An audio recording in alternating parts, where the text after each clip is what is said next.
says her budget proposal slows the growth of government. Nearly 90% of proposed new spending would go to education in Arkansas, and more than half of that would be for school vouchers that are also called education freedom accounts. Please admit the governor. The Arkansas fiscal session is now underway in Little Rock. Governor Sarah Huckabee Sanders is proposing spending $6.3 billion for the upcoming 2025 fiscal year.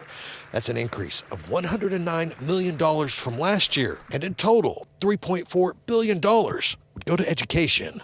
This year's budget increases spending by only 1.76%, far below the 3% year-over-year average. If approved by legislators, more than $97 million of new spending would go to the Department of Education.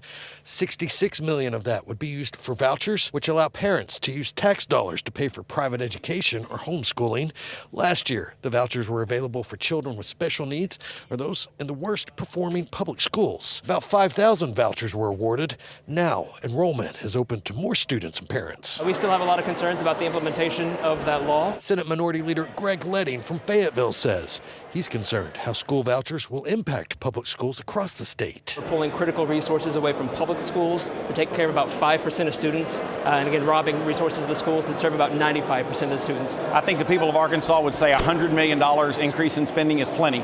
You don't hear anybody outside of this Capitol saying that's not enough money. Senate President Bart Hester from Cave Springs says education freedom accounts allow parents to decide what's best for their child's learning. We have a priority to educate kids, not to protect private schools, not to protect public schools, not to protect charter schools. It's the kids. Representative Ryan Rose serves parts of Fort Smith and Van Buren, and Jay Richardson represents North Fort Smith.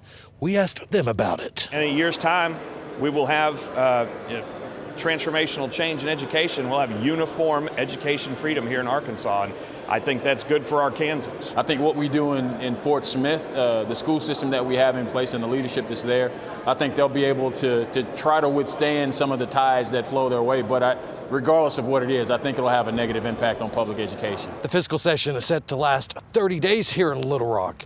Now, the Arkansas Secretary of Education was also here at the Capitol today. We'll hear from him tonight at 6, including when he says we should start to see some of the latest results from the LEARNS Act.